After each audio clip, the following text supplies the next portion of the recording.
मंडळी नमस्कार. आरोग्यमध्ये आपलं सर्वांचं मी संतोष देशपांडे मनापासून स्वागत करतो.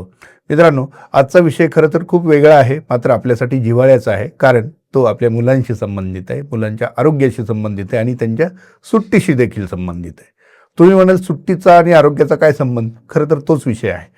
आपल्या मुलांसाठी ही जी आता येणारी सुट्टी आहे, आलेली सुट्टी आहे, त्याचा वापर कशा पद्धतीने करायला हवा आणि त्यात त्यांचं आरोग्य कसं सांभाळायला जावं, जेणेकरून ही सुट्टी त्यांच्यासाठी आनंददायी ठरेल, हे आज आपला मुख्य विषय आहे. आणि त्यासाठी मी करतो आहे पुण्यातील प्रसिद्ध बालरोगतज्ञ डॉक्टर मनीष दडपे यांना. डॉक्टर मनीष दडपे 20 वर्षांपासून रुग्णसेवेत आहेत. त्यांचं ABC पिडियाट्रिक क्लिनिक पुण्यात तातवडे उद्यानासमोर आहे. त्याचबरोबर ते दीननाथ हॉस्पिटल आणि जेम्स हॉस्पिटल या दोन्ही संस्थांशी संलग्न आहेत आणि अनेक वर्षांपासून पालकांशी, मुलांशी त्यांचं एक वेगळं नातं तयार झालेलं आहे आणि त्यातून त्यांचा संवाद होत असतो. म्हणूनच हा विषय जेव्हा करायचं ठरवलं तेव्हा अर्थात त्यांचंच नाव माझ्यासमोर आलं. मनीष सर, नमस्कार. नमस्कार. सगळ्यात महत्त्वाचं, मुलांचं रुटीन जे असतं, रुटीन रोजचं, त्यातून वेगळं काही घडलं म्हणजे आता सुट्टी लागली आहे, उन्हाळ्याची सुट्टी आहे, मग काहीतरी प्लॅन वगैरे सुरू होतात आणि त्या कालावधीत, या काळात त्यांचं रुटीन जेव्हा बदलतं तेव्हा त्यांच्या आरोग्यावर देखील त्याचा परिणाम होतो का, हा पहिला प्रश्न. नक्कीच एखादं आपलं रुटीन रोजचं जे बदललं तर नक्कीच परिणाम होतो. आता उन्हाळा म्हणजे काय की मजा, उन्हाळा म्हणजे सुट्टी, आपल्या लहानपणापासून तेच माहिती.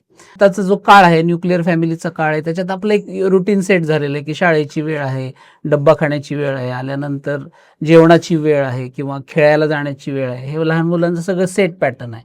आणि सुट्ट्या झालं की मग त्यांचं झोपेला उशिरा उठण्यापासून की काही बाहेरचं खाण्यापासून, जंक फूड असेल, आईस्क्रीम असेल, तर ह्या सगळ्यामध्ये जे आहे ते आपल्याला समतोल सांभाळायचा आहे. नक्कीच मुलांनी मजाही केलीच पाहिजे. सुट्टी म्हटल्यानंतर थोडंसं उशिरा उठले तरी चालतील, पण आपल्याला थोडासा पॅटर्न चेंज करून त्याच्यात समतोल सांभाळावा लागेल किंवा साधावा लागेल. बरोबर.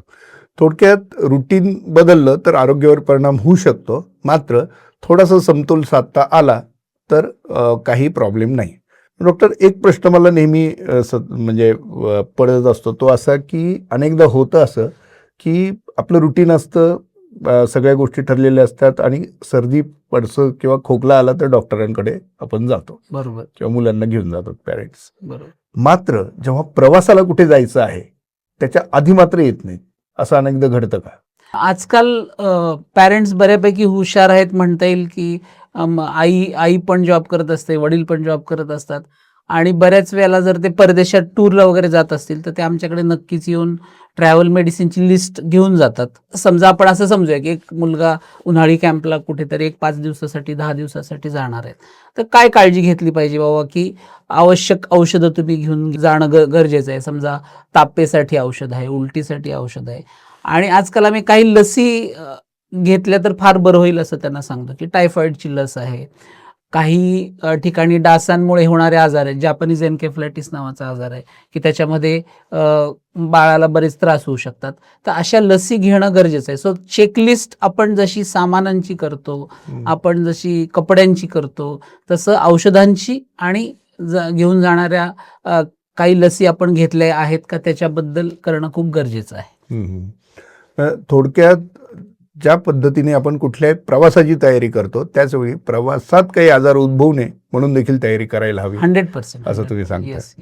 आता खरं तर हे झालं सगळं शारीरिक आजारावरती, पण एखादी सुट्टी मुलांसाठी काय असते बरं? म्हणजे तुम्ही आता अनेक मुलांशी देखील बोलता, पालकांशी बोलता. आता ह्या 30 वर्षात आपण खूप चेंज झालो संतोष. आपण जी लहानपणी सुट्टी बघितली की तेव्हा आपल्याकडे एक एकत्र कुटुंब पद्धती होती. आत्याची मुलं यायची, मामाच्या मुलांकडे आपण जायचो, मामाच्या गावी जायचो आणि तेव्हा अशी कधी शिबिरं वगैरे काही नव्हती. आता जर तू बघितलंस तर सगळं पेव फुटलेलं आहे, शिबिरांचं पेव फुटेल आणि न्यूक्लिअर फॅमिली, आई वडील, 1 किंवा 2 मूल, पण ह्याच्याने काय होतं की मग इट इज कन्फ्युजिंग स्टेट की शिबिरांना पाठवावं का नाही. तर माझं असं त्याच्यात असं म्हणणं आहे की जी शिबिरं असेल त्याच्यात विश्वासार्हता खूप महत्त्वाची आहे आणि तुमचं जे संरक्षण किंवा तिथे जे गोष्टी आहेत त्या फार महत्त्वाच्या आहेत की वन शुड नो की आपण कुठल्या त्याला कॅम्पमध्ये पाठवणार आहे, त्याचं टायमिंग काय आहे, ती काय काळजी घेतली जाते, आणि त्याच्यात आपली मुलं तिथं गेल्यानंतर सुरक्षित तर राहतील ना, पाणी त्यांना व्यवस्थित पाजवलं गेलं जाईल ना, किंवा जे पाणी देत आहेत ते स्वच्छ असेल ना. तर ह्या गोष्टी खूप आपण, कारण काय होतं की आता if you go on a social media, तुला आता एक 15 दिवसानंतर दिसेल हा इथे कॅम्प, तो तिथे कॅम्प, किंवा वर्तमानपत्रामध्ये मोठमोठ्या प्रत्येक दिवशी एक जाहिरात येईल की इथे एक कॅम्प आहे, तिथे एक कॅम्प आहे. तर याच्यातून आपल्याला नक्कीच मुलांना कॅम्पला तर पाठवायचंच आहे, कारण त्याचा सर्वांगीण विकास व्हायला, किंवा समजा तुम्हाला चित्रकला शिकायची, तुम्हाला नृत्य शिकायचं, तुम्हाला संगीत शिकायचं आहे, तर नक्कीच त्याचा फायदा होईल. पण ह्या गोष्टींचा विचार केला गेला पाहिजे की आपण कुठल्या कॅम्पला पाठवतोय, किती वर्षापासून ही लोक कॅम्प करतायत, म्हणजे इफ एनिथिंग गोज रॉंग तर त्यांच्याकडे काय पॉलिसी आहे, व्यवस्था काय आहे, तुमच्याशी रिचेबल आहेत का ते, तुम्हाला रोज ते व्हॉट्सअप करतात का, किंवा ही सगळी माहिती खूप महत्वाची. या सगळ्या गोष्टींची आधी माहिती घेऊन निर्णय घ्यायला हवा. एक गोष्ट सांगेल की गिरीप्रेमी नावाची एक संस्था आहे, हा. ते गिर्यारोहण करतात आणि हे वर्षानुवर्ष करतात. माझी मोठी मुलगी ती शी इज ॲफिलिएटेड विथ गिरीप्रेमी शिक्षण गिर्यारोहक संस्था. आणि 3-4 महिन्यापूर्वीच मुलं अशीच डोंगरामध्ये एका गडावर गेली आणि मधुमाशांनी खूप मोठा अटॅक केला. आपण सगळ्यांनी ती बातमी वाचलीच, ऐकली पण असेल, सोशल मीडियावर ते बघितलं. पण ह्या गिरीप्रेमीच्या संस्थेच्या लोकांनी अतिशय व्यवस्थित ते हाताळलं गेलं. त्याचं नोटिफिकेशन आलं, ॲम्ब्युलन्स तिथे पोचली, आणि ही जे केअर आहे ना ती फार महत्वाची. वा, नाही, खूप छान उदाहरण दिलं. कारण म्हणजे प्रयत्न तर प्रत्येकाचे असतातच, मात्र असा प्रसंग उद्भवला तर काय करायचं ह्याचं जाण देखील असणं आवश्यक आहे, आणि त्याची माहिती पॅरेंट्सला असायला हवी, असं थोडक्यात तुम्ही सांगताय. एक महत्वाची गोष्ट आहे की आता यंदाची उन्हाळ्याची सुट्टी, यंदा हवामान तर खूपच विषम सध्या आहे. पावसाळा सरता सरत नव्हता यावेळी, उन्हाळा अजून हिवाळा पण थंडी वाजतेच आहे, आणि धड हिवाळा नाही आणि उन्हाळा नाही अशी आत्ताची कंडिशन आहे. जेव्हा आपला हा पॉडकास्ट लोक ऐकतील तेव्हा कदाचित खूप उन्हाळा असेल, खूप will be reaching at 39-40 degree तर अशा वातावरणामध्ये वेगळी काय काळजी घ्यायला हवी? आता मुलांना समजा आपण समजूया की 5 एप्रिल नंतर सुट्टी लागणार आहे, किंवा प्रत्येक शाळेचे वेगवेगळे टाइम टेबल आहेत, पण एप्रिल मे मध्ये सुट्टी लागणार आहे. तर मुलं समजा घरी आहेत, तर काय काळजी घेतली पाहिजे की 12 ते 4 मुलांनी बाहेर जाणं टाळलं पाहिजे. त्याच्यात परत आहारामध्ये पाण्याचं प्रमाण व्यवस्थित पाहिजे. त्याच्यामध्ये परत जी सीझनल फ्रुट्स आहेत, समजा टरबूज, खरबूज किंवा आंबा किंवा कोकम सरबत, ह्या व्यवस्थित घेतल्या पाहिजे. त्यांचं बाहेर जाताना टोपी घालणे, किंवा स्कार्फ, मुलांनी टोपी, व्हॉटेव्हर लाईक, पण ही काळजी खूप व्यवस्थित घेतलेली गेलेली पाहिजे. त्याच्यात त्यांचा आहार पण समतोल, म्हणजे सगळी फळं व्यवस्थित खाल्ली पाहिजेत, पाणी भरपूर पिलं पाहिजे, प्रथिनांचं प्रमाण, पाणी भरपूर पिलं पाहिजे. असं जेव्हा तुम्ही म्हणता भरपूर म्हणजे किती प्यायला हवं? एक समजा आपण 20 किलोचा मुलगा जर समजला तर त्यांनी 1-2 लिटर तरी पाणी 24 तासात पिलं. एक अंदाज, ठोकळ अंदाज, की आपण मी ॲडल्ट आहे तर मी 4 लिटर तरी पाणी पिलंच पाहिजे, 3 ते 4 लिटर मी रोज पाणी पिलंच पाहिजे. त्याच्यामध्ये परत सगळी फळांच्या, आता ह्याच्यात असं नाही की तुम्हाला जंक फूड टोटल बंद तुम्ही करू शकत नाहीत, कारण तुमच्या आजूबाजूला सगळ्या गोष्टी आहेत. पण आठवड्यातून एखाद्या वेळेस आईस्क्रीम खावा, 15 दिवसातून कधीतरी पिझ्झा खा. पण सारखंच तुम्ही जंक मागवताय स्विगी आणि झोमॅटो, खरं तर आता अशी अवस्था आहे की आठवड्यातनं एक दिवस आईस्क्रीम टाळा, अशी अवस्था आहे. पण ठीक आहे, मुलंच आहेत, पण मला असं वाटतं की सगळ्याच गोष्टी प्रमाणात आणि समतोल. पहिल्यांदाच आपण हा शब्द बोलला की समतोलता फार महत्वाची आहे, की सगळंच तुम्ही करा, मजा पण करा, त्यांच्यावर गेम्स खेळा. ऑन द कॉन्ट्री मी असे म्हणेल की त्यांनी सगळ्या मित्रांवर खेळलं पाहिजे. तुम्ही एक फॅमिली टाइम दिला पाहिजे, की आई वडिलांनी पण मुलांबरोबर खेळलं पाहिजे. त्यांच्याबरोबर वेगवेगळ्या तुम्ही चित्रकलाच्या कॉम्पिटिशन, म्हणजे व्हॉटेव्हर आपण छोट्या छोट्या गोष्टी करू शकतो. कॅरम खेळू शकतो, बुद्धिबळ खेळू शकतो, ज्या कधी गोष्टी आपण खेळल्या नाही, साधी सापशिडी पण मुलांवर खेळण्यात मजा येईल. स्क्रीन टाइमचं काय? आता स्क्रीन टाइम जर आपण वयानुसार वर्गीकरण केलं तर आम्ही असं म्हणेल की 3 वर्षाच्या आतल्या मुलांना 0 स्क्रीन टाइम दाखवला पाहिजे. 3 वर्षानंतरच्या मुलांना it should not be more than half an hour, आणि that is to be like TV, तुमचं मोबाईल, लॅपटॉप सगळं मिळून तुम्ही अर्धा तासाच्या वर गेला नाही पाहिजे. आणि समजा एखादं मूल बघत असेल, आता एखादा मूवी तुम्ही बघताय, पण everything should be monitored by parents. म्हणजे आपलं मूल काय बघतं हे त्याला माहित पाहिजे, असं मला वाटतं. स्क्रीन टाईममुळं जसं मानसिकतेवर परिणाम होतो, तसंच शारीरिक दृष्ट्या पण काही परिणाम होतो का मुलांवर? शारीरिकदृष्ट्या म्हणजे वजन वाढतंय त्याच्यामुळं, कारण आज तुमची ऍक्टिव्हिटी कमी होत आहेत, मैदानी खेळ मुलं कमी खेळतायत, सारखं आलं की त्याच्याशीच खेळतायत, सारखा मोबाईल बघतायत, त्याच्यामुळे मग हालचाल तुमची कमी झाली की तुमचं वजन वाढणारच. So childhood obesity is a big disease what we are seeing nowadays, की त्याचं एक एपिडेमिक किंवा त्याची एक साथच आपल्याकडे येणार आहे येणार पुढच्या 10 आहे. वर्षात. दिसतच आहे, आता पण आमच्या ओपीडी मध्ये हेच बघतोय आम्ही. पॅरेंट्सचे काय तक्रारी असतात, मग तुम्ही कसं हँडल करता ह्या सगळ्या गोष्टी? हँडल करणं म्हणजे आता मी बऱ्याच वेळेला पॅरेंट्सना तेच सांगतो की वी आर डुईंग मिस्टेक. आता काय मिस्टेक करतोय आपण, की आजीकडे फोन आहे, आजोबांकडे फोन आहे, आईकडे फोन आहे, वडिलांकडे फोन आहे, मग कुणी ना कुणीतरी, आजी तरी देते, आजोबा तरी देतात, वडील तरी देते, आई तरी देतो.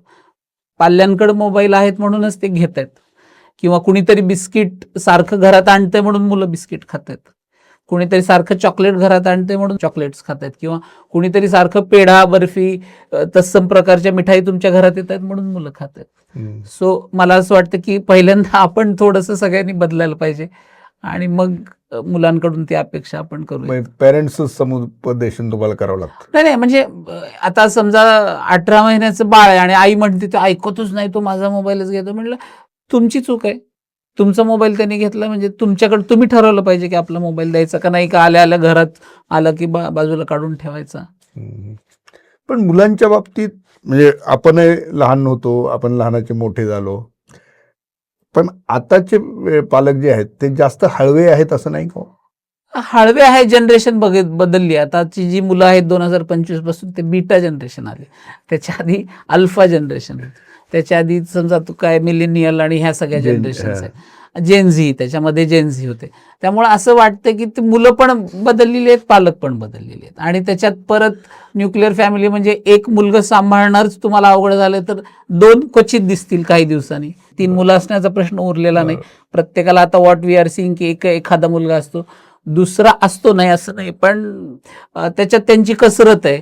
आणि आपल्याकडे आता काय झालं की खूप उदंड आहे आपल्याकडे, सगळेच म्हणजे गेम्स तेवढ्याच आहेत, जे आपल्याला कधी क्रिकेटची बॅट कधीतरी 3 वर्षांनी एकदा मिळायची, ती सध्या कितीही आपण आणू शकतो, बिकॉज सगळ्याच गोष्टी आपल्याकडे चांगल्या आहेत, वाढल्यात, चांगलीच गोष्ट आहे, पण त्याच्यामुळे we are facing so many problems. वा, तर थोडक्यात या सगळ्या गोष्टींचं आकलन जर करायचं झालं तर सुट्टीत आनंददायी जावी, आपली सुट्टी आनंददायी जावी यासाठी आरोग्य देखील चांगलं असायला हवं, आणि हाच खरं तर आजचा विषय आहे.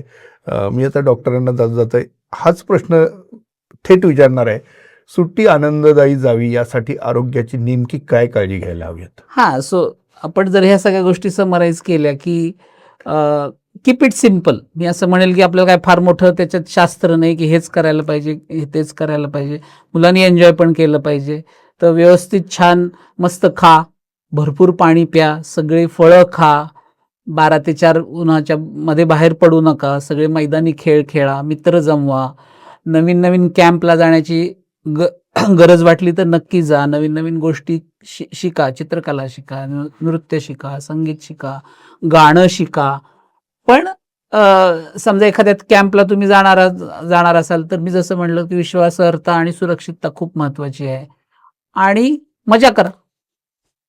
वा, तर मित्रांनो, तुम्हाला हा विषय कसा वाटला? खरं तर खूप हलका फुलका आहे, पण आपल्याशी संबंधित आहे, जिव्हाळ्याचा देखील आहे. हलका फुलका म्हणजे हलके अन्न खा, हलके कपडे वापरा, सुती कपडे घाला, भरपूर पाणी प्या. सो कीप इट सिम्पल, मजा करा.